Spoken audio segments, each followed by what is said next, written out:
Hey, how you doing? Welcome back to the Brothers from Inglewood podcast. I'm Hoopie, your host, coming to you live and direct once again with some fresh and new content. I have a very interesting subject that I'd like to discuss today, but before I do, I want to say thank you for following this platform and joining by way of introduction or curiosity, trolling, just kind of scrolling through YouTube or some of the other platforms and finding us. But I just want to say thank you for those of you who have committed yourselves to seeing what we're up to and what content we will use next. And I'm going to ask before getting started that you would like, subscribe, share, and ring the notification button so that you'll be abreast as to when new and fresh content will be aired. And so, again, great subject today. I think it's going to be very interesting and intense. I think it's going to really generate conversation. And I think that's what this whole thing is about, just having dialogue and hoping that you will find it not robbery to put something in the comment section and to give your input, because I think your voice matters as we move forward on political subjects and issues and just some of the social injustices and things of that nature that concerns us all. I know that we have a high concentration and emphasis on urban prosperity and progress, and I think we should, because it's about time that our community come together in support of and reason. I think we can come to the round table and reason some things out and see how best we can serve one another. So, this car has just really been an exciting vehicle to information and collaboration. And so this, episode won't be any different than provoking thought and also asking that we can get some input and some insight as to some of the subjects that are dear to us. So this car is getting ready to get started, and I'm looking forward to elaborating more on this particular subject. I want to talk about the process of emasculatory behavior.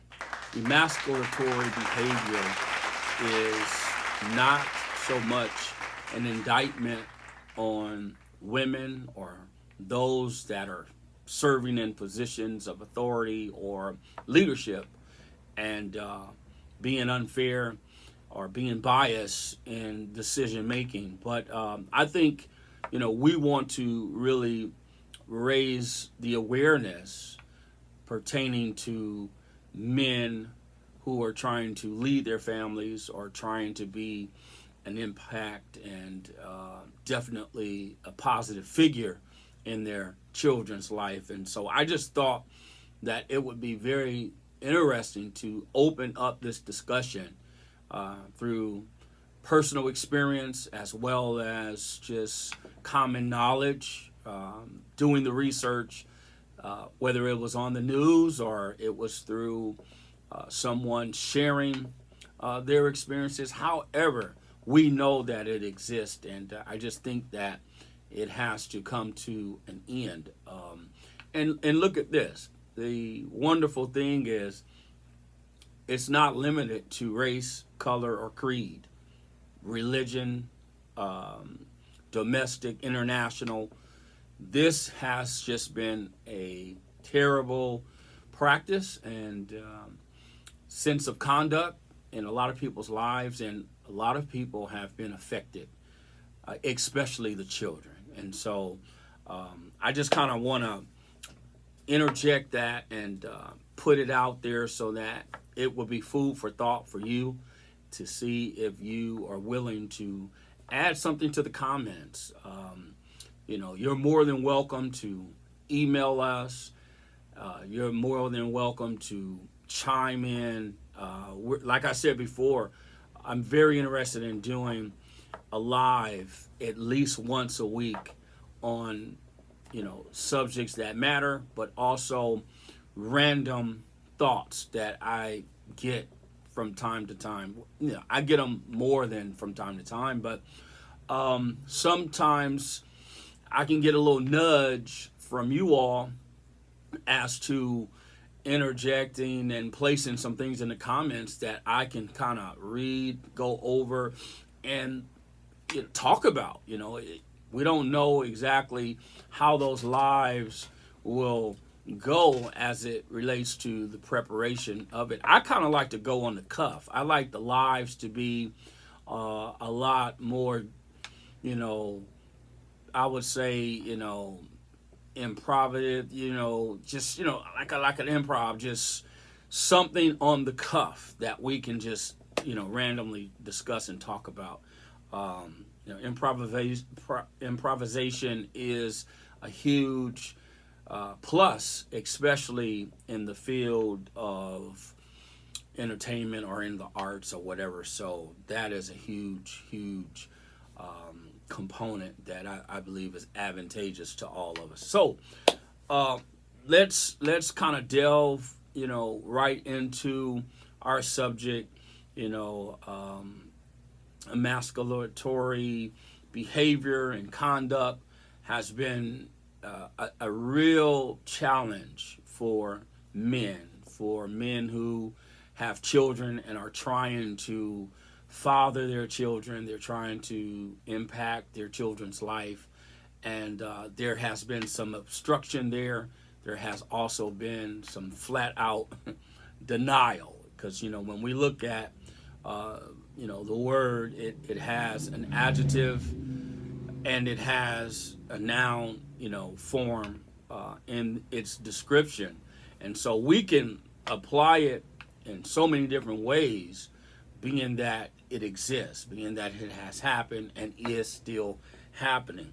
And so I saw some interesting pieces recently. I know one I'd like to mention it. The first one I'd like to mention, Kirk Franklin. Kirk Franklin has just released a new album, titled Father's Day, and he did a very explosive documentary on his life, and he was very transparent, as always. I don't know if many of you follow gospel music and are familiar with that industry, but it is a huge industry. Most R&B, pop, secular artists, singers, musicians, most of them started in the church. So gospel music has always been huge. It has always been a mainstay, and people have incorporated gospel, blues, jazz into a lot of the music that we enjoy today. R&B has been inspired by what? Gospel music and the blues. I think everything sort of derived from the blues. You go back to slavery, when those slaves were actually singing in the fields as they were picking cotton, as they were called into those fields to work and to till the soil and cut trees and work at those rivers, and just hard work. And those slaves developed strong relationships with their God, with God Jehovah, with the Lord Jesus Christ as Lord and Savior.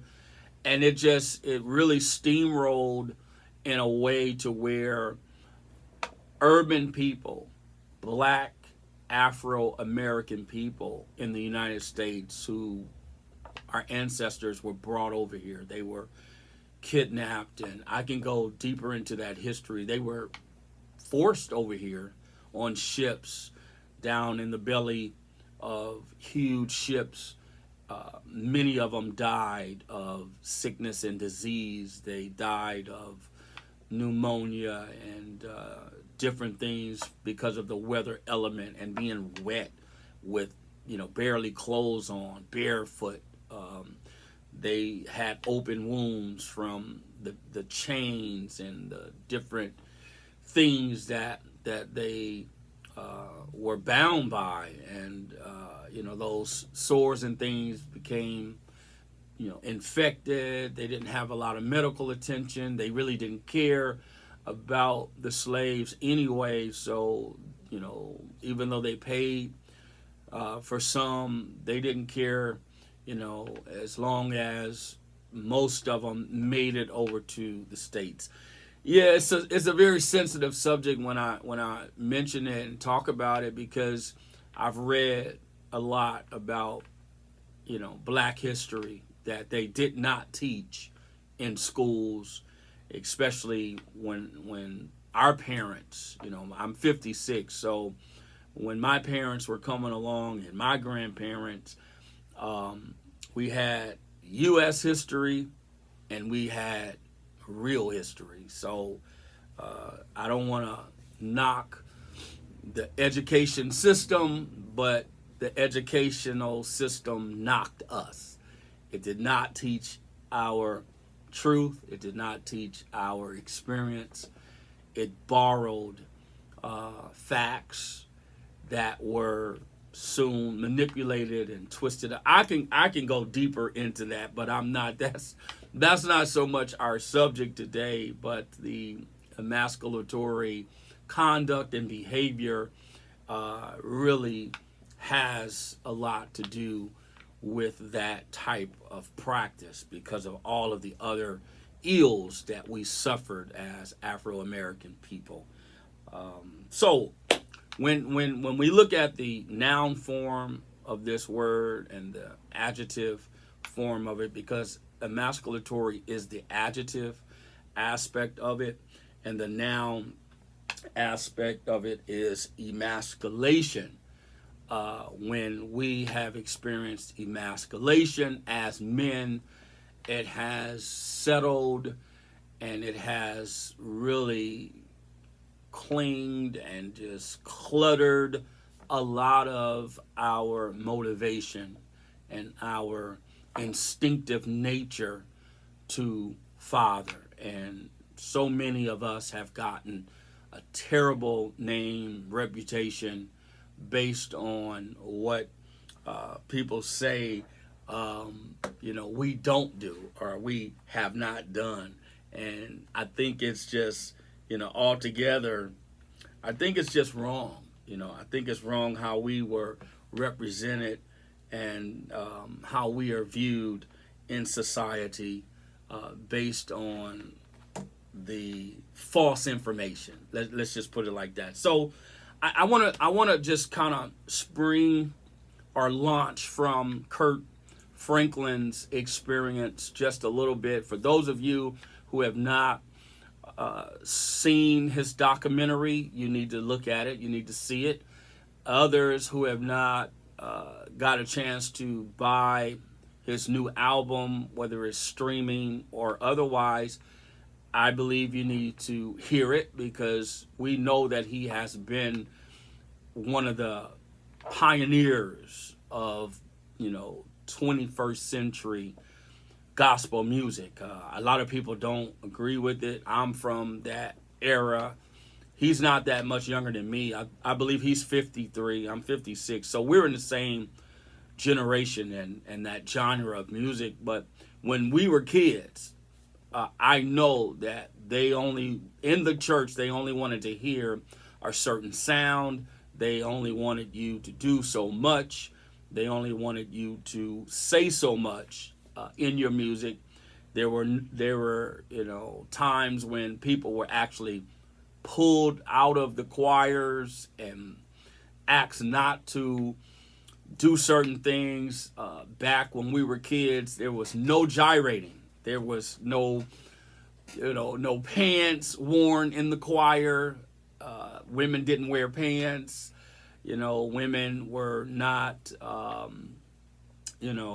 allowed to dress in a provocative way. Most of the women in that era, they were covered up.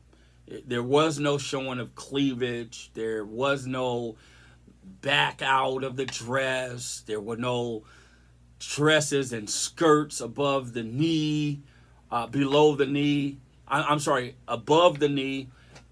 You know, they weren't even makeup. The women couldn't even wear makeup in these congregations and a part of these denominations. And they just, the leaders of the church of old felt like we as saved people, believers, should not look like the world. They felt looking physically a certain way was going to distinguish your spirituality and your relationship with God from others who were in the secular world. And we learned in, seeking out the truth of biblical texts and sacred texts that a lot of things that were being taught were not biblical. They were rules. They were standards that was set in a lot of these organizations, and it really didn't have any bearing on your personal walk with the Lord or your salvation, which is laid up for you. But they I guess, from how it was explained to me, it was a tactic to get people, especially young people, focused in a certain way so that they would not drift into those lifestyles and practices and disciplines.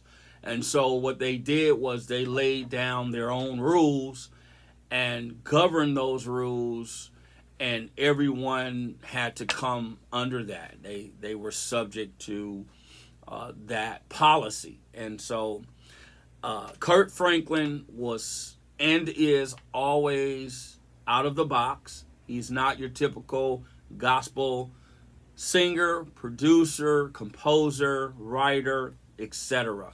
He's very different. He used secular samples to his music. He uses cadences and the tempo, even the chorus, the hooks.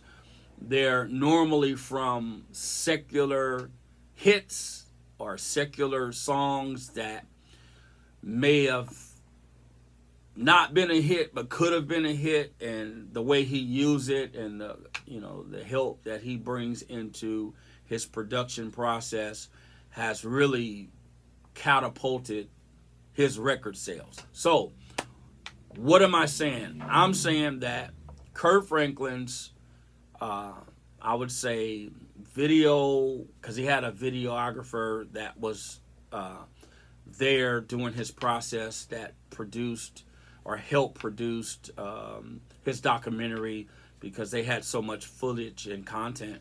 But he did a story on his life and how he did not know his father. His father was estranged, yet his father did not know that he even had a son. And it was a hush-hush thing. It was a secret. Kurt Franklin was obviously adopted by an older woman. I believe he said he was about 4 years old when or maybe he was 6 years old. He could have been 4, but I know the woman was 64 years of age when she adopted him, and she raised him. They were not well-to-do. They were impoverished. They had a difficult life. He did not mention abuse, but he did mention emotional abuse, that he suffered from so many different things, psychologically, emotionally, that could have been prevented if people would have just been honest with him. So what am I saying? I'm saying that he was a product of a poor decision between his mother or his biological mother and her siblings or her family, who chose to agree to keep this a secret, right? And it hurt this young person in the long run. It always hurts the kids. So there was a great exercise of emasculatory conduct and behavior. Everything surrounding the suppression and the denial, or let's just say the lies that were covered up and that were, really exercised to keep this hush hush, really hurt Kurt Franklin.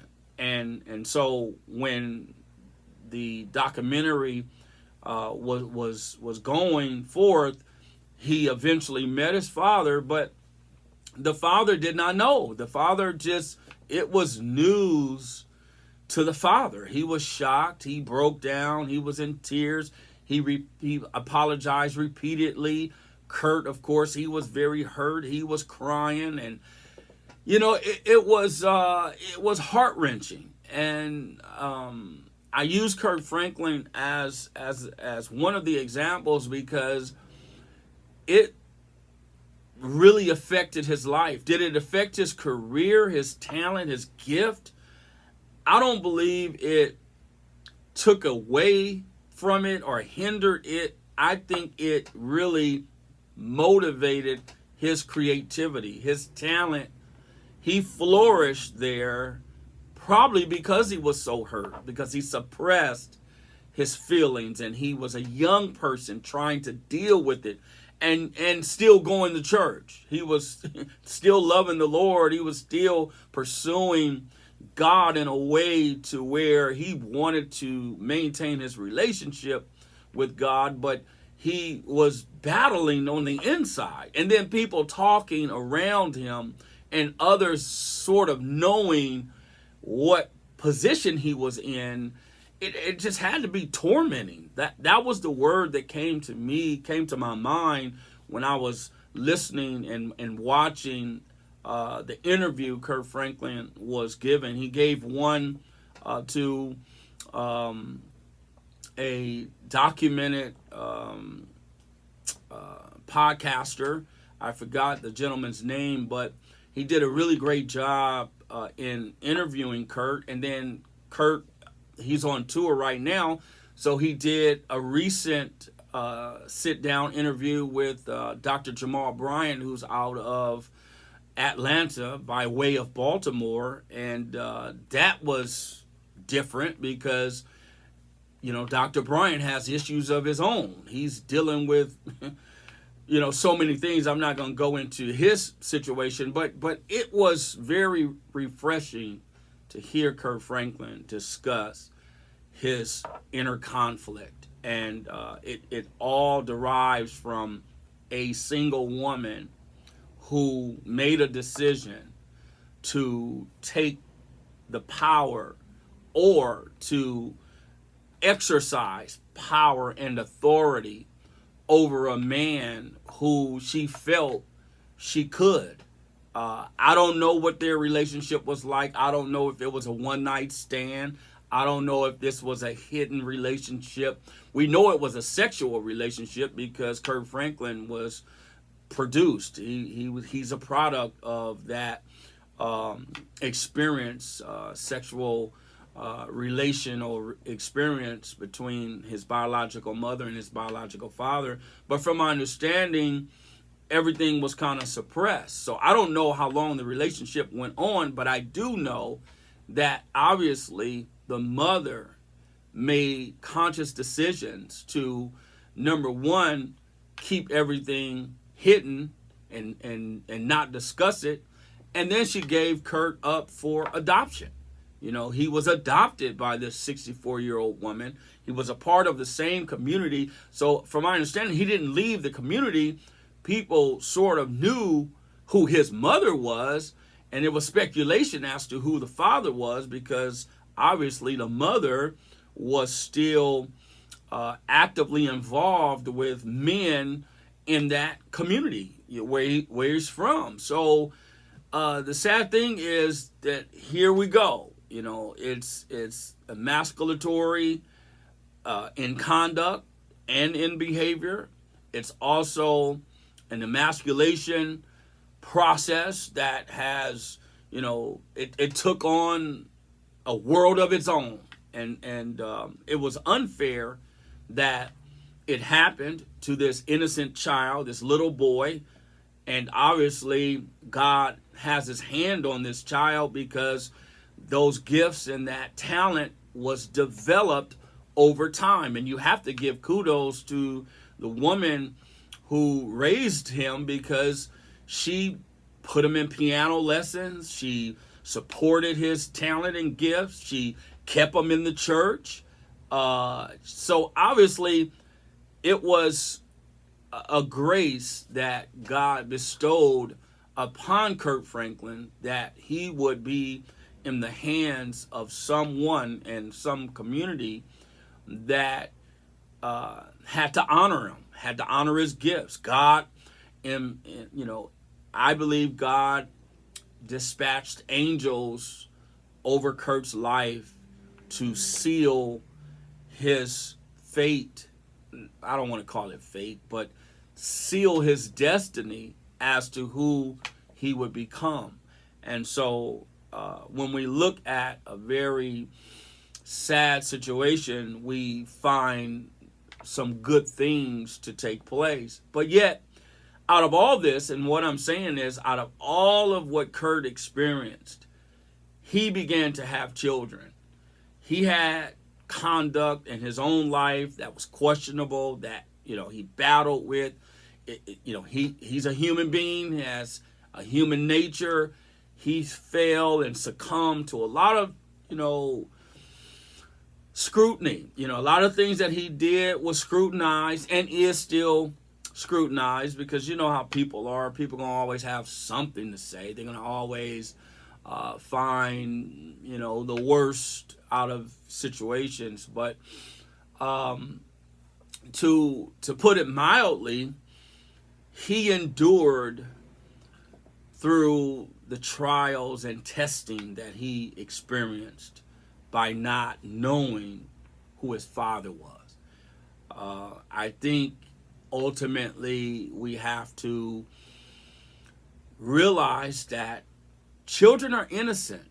Children aren't able to fight for themselves like adults are. They're not in a position of maturity in adolescence. And he didn't ask to be born. He didn't have a choice in whom he would choose as a parent. And he just did not have that privilege. And we as parents should protect the children. We should first and foremost prioritize the children, our youth, our young people, our young adults. I think it's a responsibility given to us, and even when we're not ready for it, even when we didn't ask for it, we have a responsibility, and we have to learn how to embrace that, be accountable to it, and build that particular experience, because it's not going away. I have children of my own. I realize that they go from stage to stage in their development, child development, even into their adulthood. I will still be their father. I will still be one of their parents. I will still have a role to fulfill in their lives. I hear people all the time, my kids are grown and gone, and I ain't worried about that. You got to figure it out. And most of the time it's women making these statements about their sons. They're saying this about their sons because a lot of women were in our community, in the urban Afro-American community, were single moms. They were forced to raise their children by themselves. Some of them had a tribe. They had a community of support that assisted them. But, when the rubber meets the road, they are still responsible for their children. So they have to work it out and not depend on anyone else to do it. I take my hat off to Kirk Franklin. I think the end result of it was he had to begin a cycle in his life to where he needed to heal. He needed to seek out wholeness, a place of wholeness, and he had to do it by any means necessary, especially after starting his own family. His wife Tammy, I believe, they have children that was born from that union. Kurt had a child prior to meeting and marrying Tammy, and I believe his oldest son is the guy that we read about in the news a year or so ago that went viral. You know, there was things said on national media. There was things, said on social media that just it got out of hand. You can hear Kurt Franklin with his exchange. The words that he used were choice words and things of that nature. But as I say, he had to heal. He had to go through his process and deal with the facts of raising a young person and incorporating that into his new marriage and family. And so I don't believe that it's all a woman's fault, but I do believe that emasculatory behavior exists. It is not a disease. It is not a sickness. It is not a medical condition. I believe this is a choice. This is a decision that women make and have made in the past to get back at that man.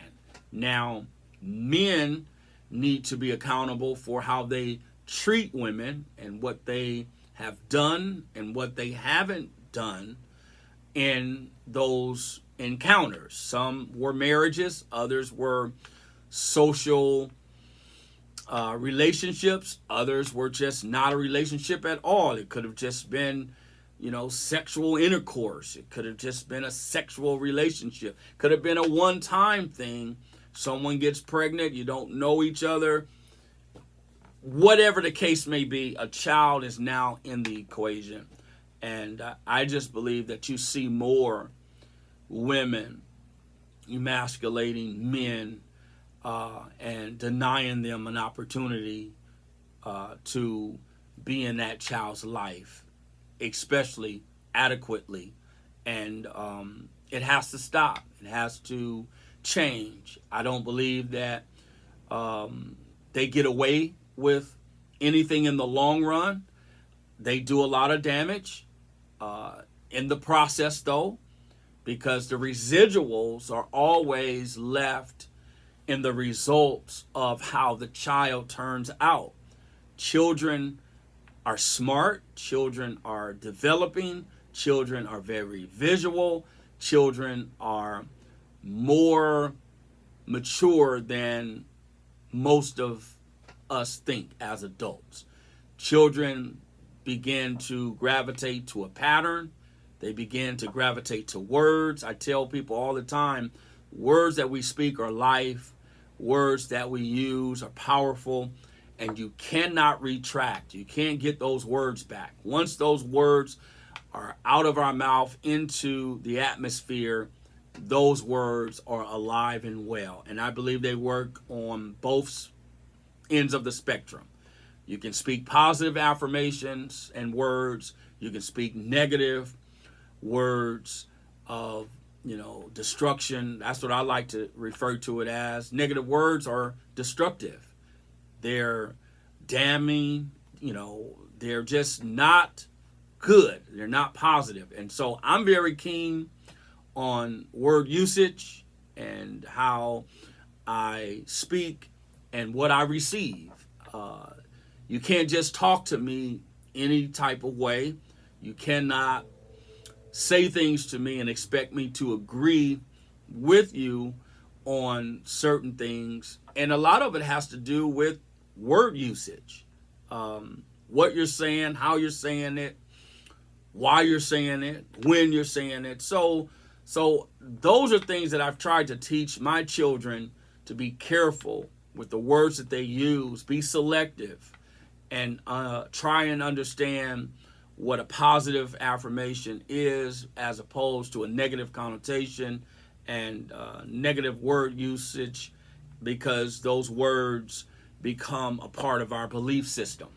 Because if we say these things enough, we will end up believing them. That's why a pathological liar believes what they say, because they're lying all the time. They're always constantly saying things, and it's familiar enough, it's consistent enough to where now they don't know a lie from the truth, especially the ones that they're telling. And so when we look at the women, we have to raise a few questions and say, why is this happening?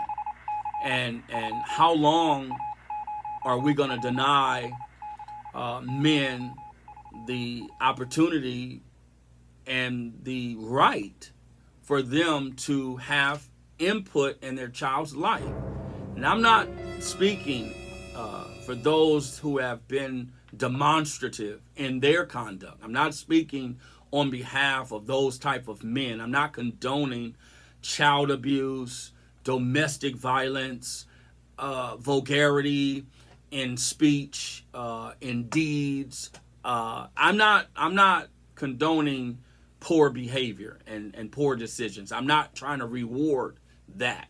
I'm not standing up for men who have done some, just debilitating things, some negative, wrong things. No, you're not the guy that I'm defending.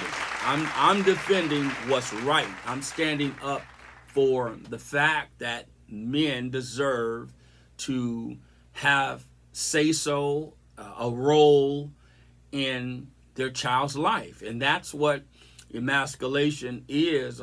To emasculate means to deny a role from something or someone, or from someone or something. And that's not cool. We see it every day. We see it in the work field, in professional, in different professions. We see it in personal lives and family, in homes. We see this all the time, and we need some answers. We need to know why, and we need to know how can this be prevented. Why are we doing this?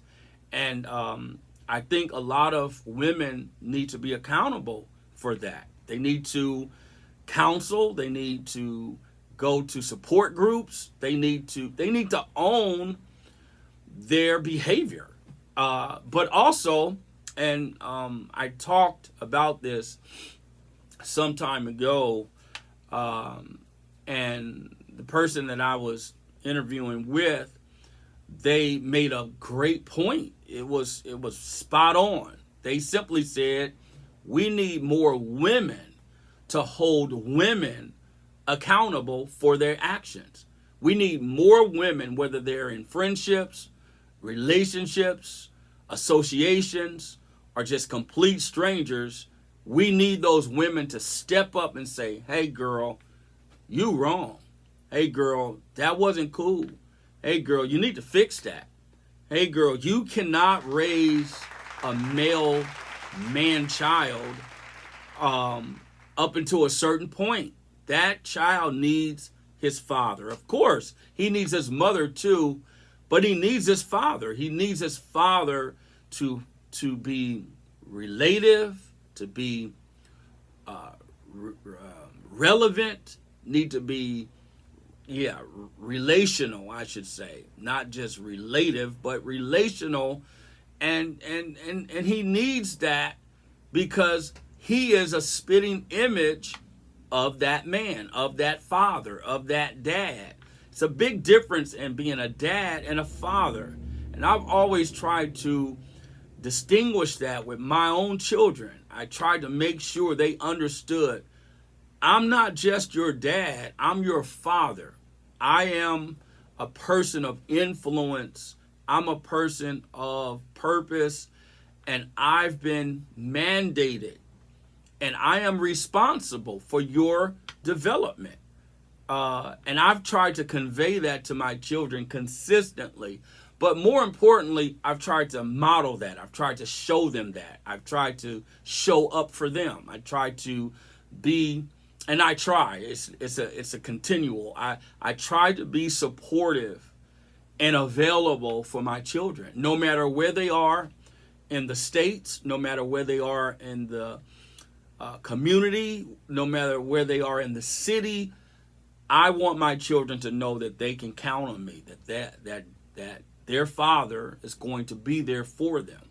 And so when we see women who deny these men these opportunities, it's just not cool. It's not cool. And as I kind of close this, I want to end with an interview that I was watching that was so powerful and interesting. I was watching an interview with the late Tupac Shakur's biological father. I believe it was filmed. It was more recent. It could have been in the last 3 months, but it caught my attention, and I said, you know what? I got to do this subject. I got to talk about emasculatory behavior and conduct. I gotta mention this, and this is going to be a 2-part, even a 3-part series, because I'm still dealing with the subject of manhood, parenthood, parenting and things like that, because I just believe that it's very important, especially for the season that we're living in today. And so Billy Garland is Tupac Shakur's biological father. He was denied an opportunity to be in Tupac's life at some point. He is a former member of the Black Panthers. His encounter, his relationship, Tupac's mother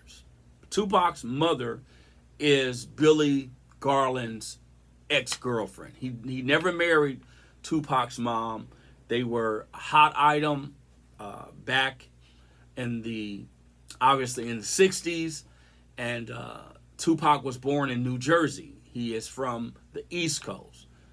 And so when that relationship dissolved and Mr. Garland ended up moving on with his life, he married another female.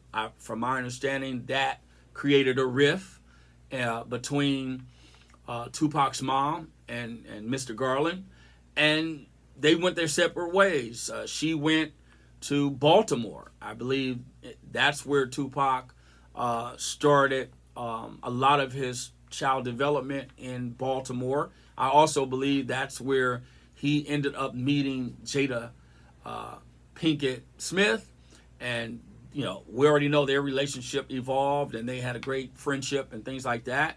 But she took Tupac out of this man's life. I don't know the details. It was not discussed. It's not so much for me to delve into, the possibilities of what happened. But he was emasculated. Why? Because Tupac was not told the truth pertaining to his father, and even having a father that was back in New Jersey. And his mother allegedly, and this has been documented through letters that Tupac wrote when he was alive and he was first incarcerated after that alleged rape. He did time for that, but he wrote a lot of letters in that time frame, that short time frame of his life. And he also found out a lot more about his father and wanted to see him. That's when he first had a second encounter with his biological father. He actually got a chance to meet him and start a new relationship that was going in a positive way. But what am I saying? I'm saying that Tupac's mother deliberately, consciously kept the man out of Tupac's life. And as Tupac became who he was, money was a factor. And they asked him, they said, well, do you think she didn't want you in his life because Tupac was now excelling. He was now famous. He was Tupac. You know, he was on Death Row Records. He was getting down. He was the man. And he said, you know, I never wanted anything from my son but a relationship. I never asked him for anything. I could have used something. He said, but I didn't need anything. He said, at that time of my life, I didn't need anything from my son. He said, it would have been nice if he just said, hey, man, I got a car for you, you know, or hey, man, I got a house I want to give you. He said, you know, yeah, he would have taken it, but he didn't. That's not what he was after. He said, you know, I've always, you know, had my own. I was, you know, I'm a man, you know, so he said 15 years had went by, and he had no contact with his son, didn't know where he was at, couldn't find him. You know, it to me, it was a lot resting on the mother's decision. She was the custodial parent. She didn't, per se, give, obviously, Tupac the man's name, you know, on the birth certificate. He was not on the birth certificate. You know, they had to swab his mouth and do DNA. And true enough, 99.9% you are the father.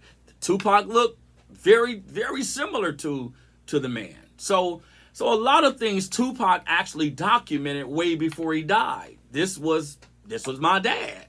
And I'm trying to develop a relationship with him.